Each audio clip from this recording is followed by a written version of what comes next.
Welcome dear रॉकर्ट्स, कैसे हैं आप सभी। आइए देखते हैं मॉन्स्टर सीरीज का पार्ट 13। पिछले पार्ट के लिंक्स आपको नीचे डिस्क्रिप्शन बॉक्स में मिल जाएंगे, तो आराम से जाकर उनको देखिए और फुल एंजॉय कीजिए। पिछले पार्ट के एंड में हमने देखा कि ली किस तरह बड़ी चालाकी से बॉबी को पोर्ट की ओर लेकर जा रहा होता है, क्योंकि उसने बॉबी को प्रॉमिस किया था कि मैं एक शिप में आपके बचने का इंतजाम करूंगा। लेकिन बीच रास्ते में बॉबी ने एक बिल्डिंग में गाड़ी रोकने को कहा, लेकिन वहाँ बॉबी के आदमियों ने जेजे को पकड़ कर रखा हुआ था। ली को देखकर जेजे और जेजे को इस हाल में देखकर ली दोनों शॉक हो जाते हैं। तो चलिए पार्ट 13 की शुरुआत में बॉबी जेजे को खूब लात मारता है कि तुमने मुझे पुलिस में फंसाया था ना। ली दोस्तों यहाँ पर जाकर भी कुछ नहीं कर पाता और मन ही मन सोच लेता है कि जेजे यही डिजर्व करता था। बहुत बढ़िया। फिर बॉबी जेजे को चेयर से बांधकर उसे और मारने लग जाता है। दूसरी ओर चार्ल्स ली के लोकेशन को ट्रेस करते हुए पुलिस को लेकर उस बिल्डिंग की ओर जा रहा होता है और लगता है कि 10 मिनट में वहाँ वो पहुँच भी जाएगा। लेकिन दोस्तों यहाँ बॉबी जेजे से पूछता है कि सच बताओ, तुमने मुझे और नाथन को फंसाने के लिए ये सब कुछ किया था ना।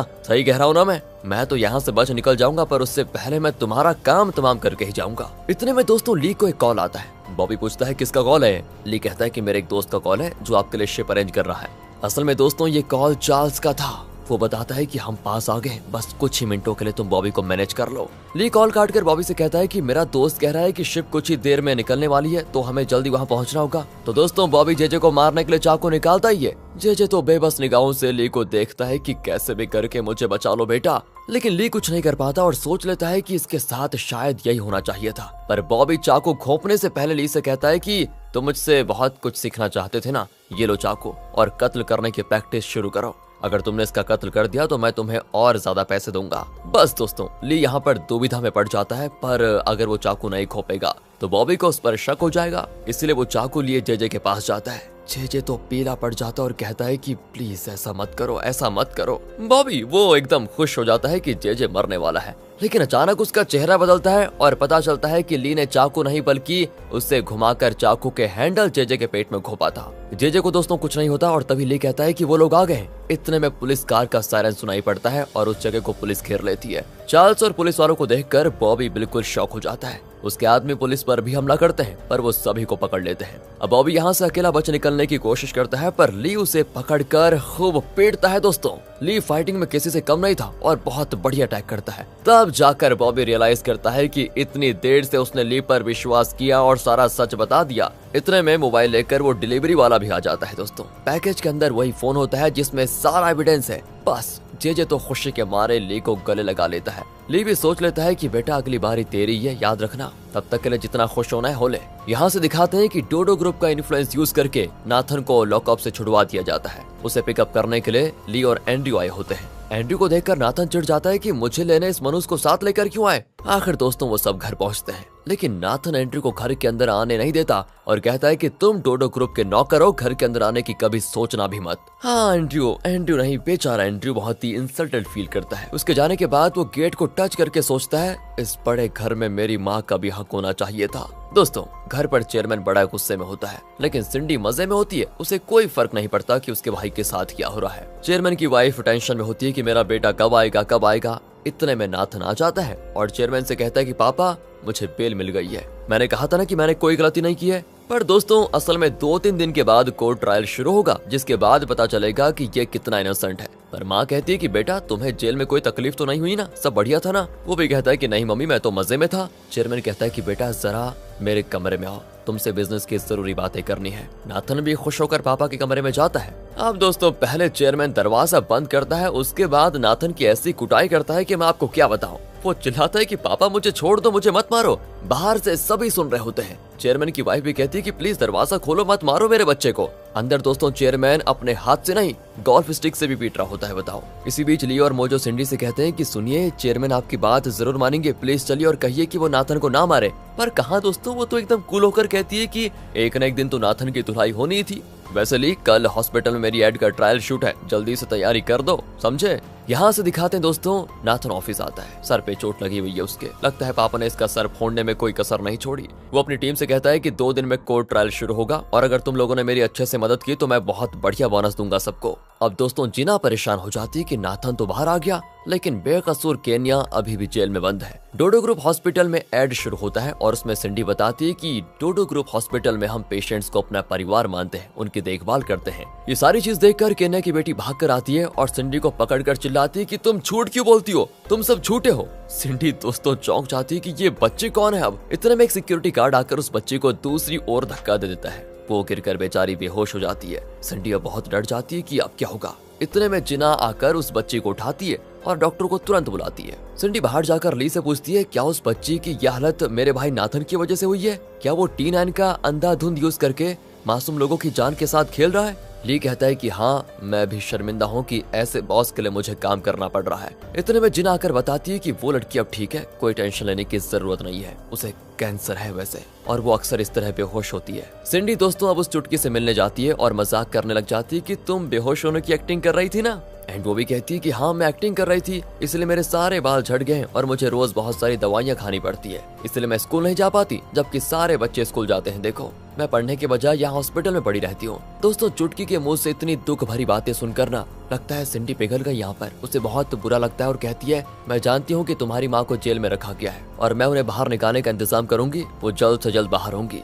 लेकिन दोस्तों चुटकी कहती है मुझे पता है आप झूठ बोल रही हैं, हमारी कोई मदद नहीं करने वाला। सिंडी कहती है तुम्हें नहीं पता कि मैं कौन हूँ बेटी, मैं प्रॉमिस करती हूँ कि मैं तुम्हारी माँ को बाहर लेकर आऊंगी। लगता है दोस्तों सिंडी में थोड़े अच्छे गुण भी हैं। तो चुटकी कहती है कि आप भी उसी बड़ी कंपनी से बिलोंग करती हैं जो झूठ के सिवाय और कुछ नहीं कहते, आप चले जाइए यहाँ से, कहकर वो बेचारी लेट जाती है। अब दोस्तों सिंडी को अपने भाई पर इतना गुस्सा आता है ना कि वो ऑफिस जाकर उसी से पूछ लेती है क्या T9 कार्सिनोजन है। वो कहता है कि इतना चिल्ला क्यों रही हो, धीरे बोलो, कहकर वो उसे अपने ऑफिस में लेकर जाता है और कहता है कि बाकी लोग कुछ भी कह ले पर तुम उसे सच मानकर मुझ पर उंगली उठा रही हो, समझी।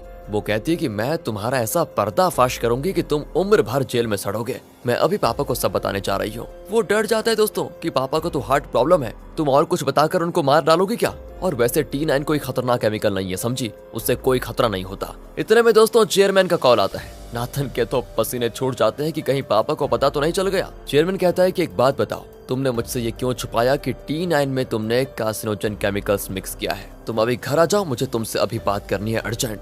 बस नाथन तो गया काम से। वो चेयरमैन से मिलने जाता है तो चेयरमैन कहता है कोर्ट में जजमेंट आने से पहले तुम्हें US जाना होगा, तुम यहाँ मत रहो। नाथन कहता है कि मैं आपको यकीन दिलाता हूँ कि मैं बेकसूर हूँ और कोर्ट भी यही कहने वाली है, इसलिए मुझे US जाने की नौबत ही नहीं आएगी, कहकर वो चला जाता है। दोस्तों अब चेयरमैन PA से कहता है कि तुम पता लगाओ कि क्या सच में T9 में नाथन ने कार्सिनोजन को मिक्स किया था या फिर नहीं। अब यहाँ दूसरी ओर चार्ल्स के ऑफिस में वो उस मोबाइल में रिकॉर्ड किया वो वीडियो देख रहे होते हैं। उससे साफ पता चलता है कि T9 में कार्सिनोजन है और वो कितना खतरनाक है और उसी की वजह से लोगों को कैंसर हो रहा है। जेजे और चार्ल्स तो बड़े खुश होते हैं कि अब उनकी मंजिल ज्यादा दूर नहीं है। यहाँ दोस्तों PA चेयरमैन को बताता है कि हाँ T9 में कार्सिनोजन है और इसके बारे में एक वीडियो एविडेंस भी मिला है और वो अभी चार्ल्स के पास है। आप कहे तो मैं चार्ल्स से बात करूं क्या, ताकि वो इस एविडेंस को कोर्ट में पेश ना करे। चेयरमैन दोस्तों रात भर सोचकर PA से कहता है इस मामले को डील करने के लिए मुझे एक विश्वसनीय आदमी की जरूरत है। तो PA मोजो का नाम लेता है कि वो आपका वफादार है और आपके लिए कुछ भी करने को तैयार है।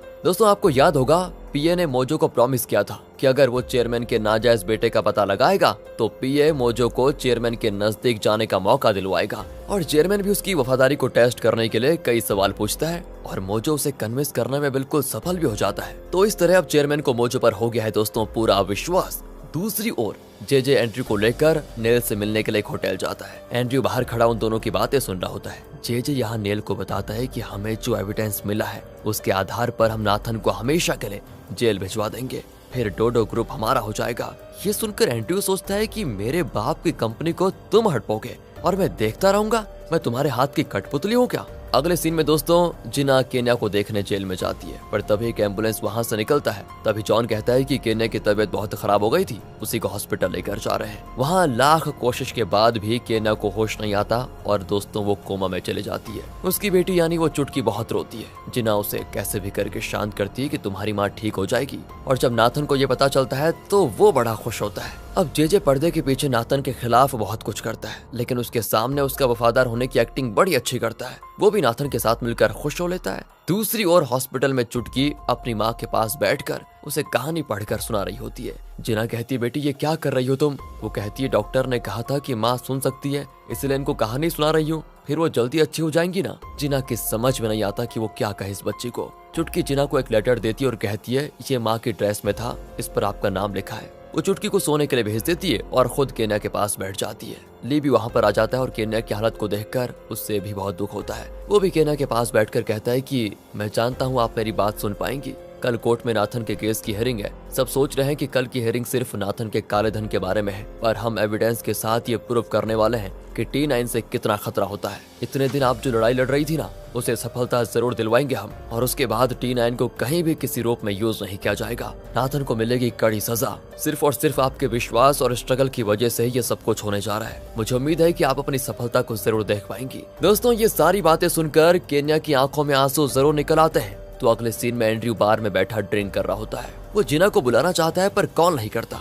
दूसरी ओर जिना ली के साथ दूसरे बार में बैठकर केस के बारे में डिस्कस कर रही होती है। ली कहता है कि अगर तुमने डोडो ग्रुप को बताया कि मैंने उस मोबाइल को चार्ल्स के हवाले किया था तो तुम्हें प्रमोशन जरूर मिलेगी। पर जिना कहती है तुम्हें मेरी इतनी फिक्र कब से होने लग गई।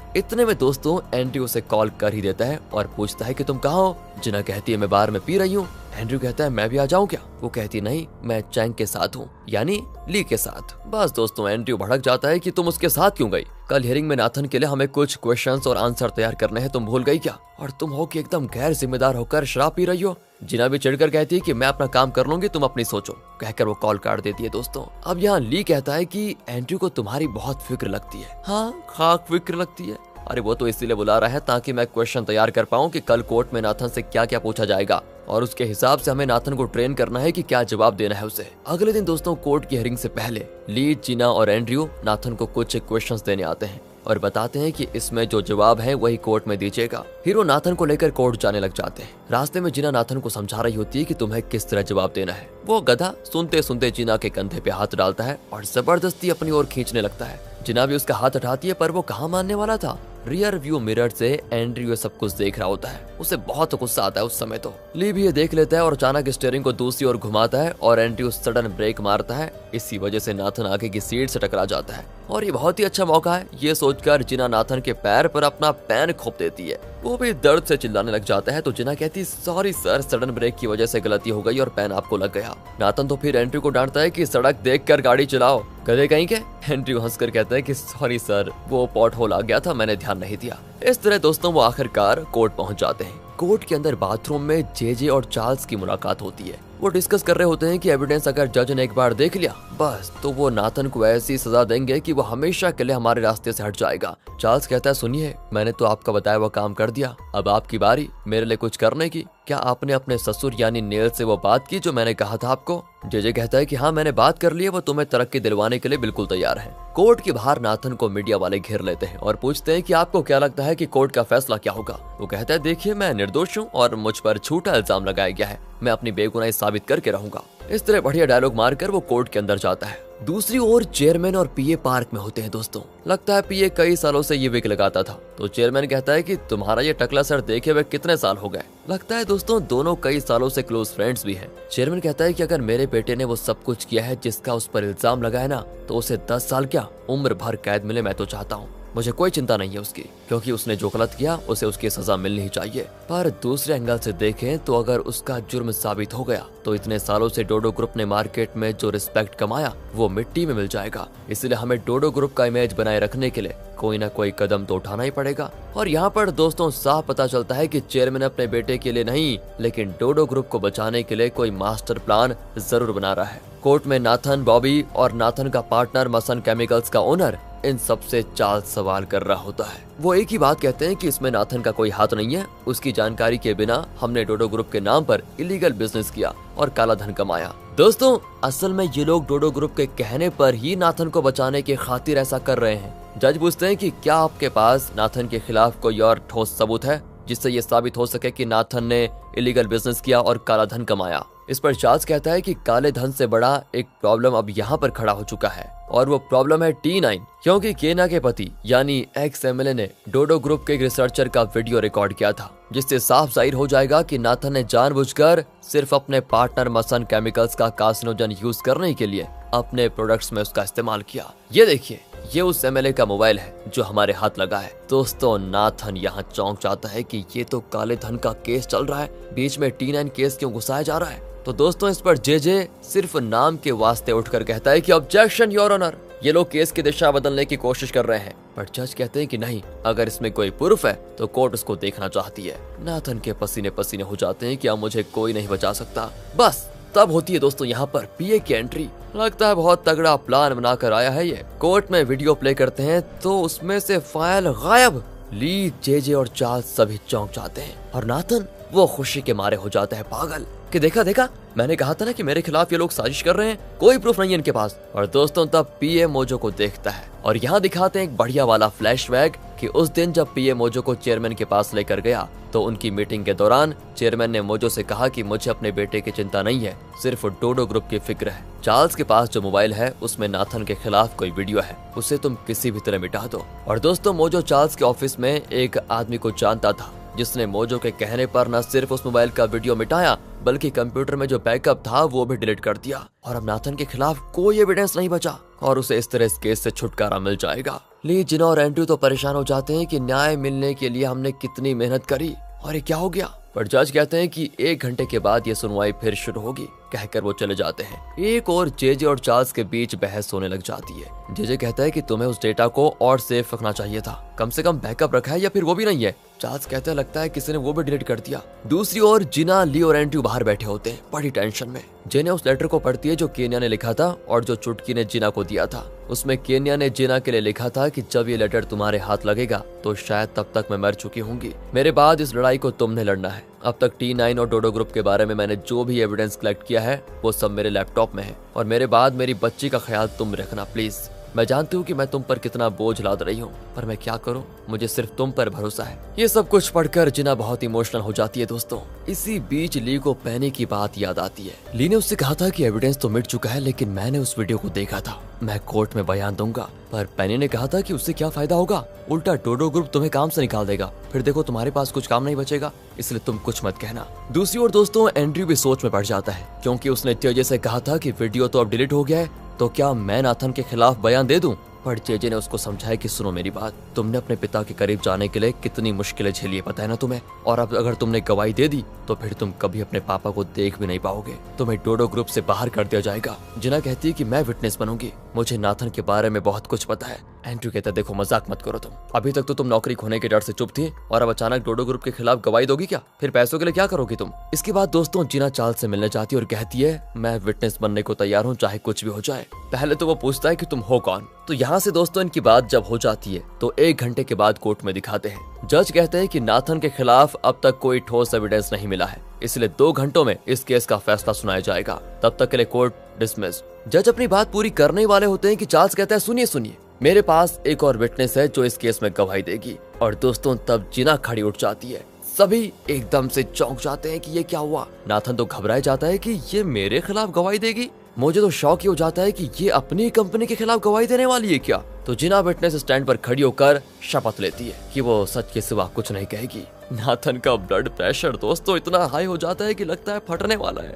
वो उठकर चिल्लाता है कि ये जरूर झूठ बोलेगी मेरे खिलाफ, लेकिन जज उसको वार्न करते हैं कि अगर आप चुप नहीं रहे तो कोर्ट का अपमान करने के जुर्म में तुम पर कड़ी सजा होगी। चार्ल्स अब जिना से कहता है कि तुमने जो देखा वो सब कुछ कोर्ट के सामने बताओ सच। जिना बताना शुरू करती है कि जब वो एक बार हॉस्टल से बाहर आ रही थी तो उसने नाथन और बॉबी को बात करते हुए देखा, उनकी बातें भी सुनी थी। बॉबी नाथन को बताता है कि उस विटनेस को जो नाथन के खिलाफ एविडेंस देना चाहता था उसे मैंने कार से एक्सीडेंट करवा कर मार डाला। वो ये भी कह रहे थे कि T9 को यूज करके वो और किसी तरीके से पैसे कमा सकते हैं। दोस्तों अब इस पर नाथन फिर से उठकर चिल्ला देता है और जज उसको दूसरा वार्निंग देते हैं। नाथन डरकर जज से कहता है कि तुम पुतले की तरह क्यों बैठे हो, कुछ करते क्यों नहीं, रोको ना उसको, वो मुझे फंसा देगी। जे फिर नाम के वास्ते उठकर कहता है कि इसका हम विश्वास कैसे कर लें, जो तुम कह रही हो तुम झूठ भी तो कह सकती हो। और दोस्तों यहाँ जिना एक ट्विस्ट रिवील करती है और बताती है मुझे पता था ऐसी नौबत जरूर आएगी, इसलिए मैंने उस दिन उन दोनों की वीडियो भी रिकॉर्ड की थी। नाथन दोस्तों आग बबूला हो जाता है और जज के सामने जिना को पकड़कर चिल्लाता है कि मैंने तुम्हें काम दिया, तुम्हें सैलरी दी, तुम्हें नौकरी दी और तुम मेरे खिलाफ बोलने की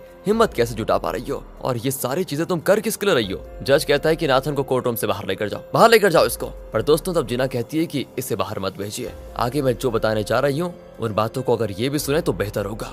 जज भी मान जाते हैं और नाथन को उसकी जगह पे बिठा देते हैं चुपचाप। अब जिना बहुत ही इमोशनल होती है और बताती है मैं एक माँ और बेटी को जानती हूँ, T9 की वजह से दोनों को कैंसर हुआ है, दोनों हर दिन मर मर के जी रही हैं। उस माँ ने न जाने कितने दिनों से T9 और इसके इस्तेमाल के खिलाफ लड़ाई लड़ी, पर बदले में उन्हें क्या मिला? सिर्फ बेइज्जती और जेल की सजा। एक औरत के अंदर कितनी हिम्मत होती है ये मैंने उन्हीं से सीखा। उनकी एक छोटी सी बेटी है और वो भी अपनी माँ की तरह सच में बड़ी हिम्मत वाली है। इतनी छोटी उम्र में वो कैंसर जैसी खतरनाक बीमारी से दिन रात लड़ रही है। उसने ऐसी क्या गलती की थी कि उसने अपना बचपन खो दिया, मासूमियत खो दी।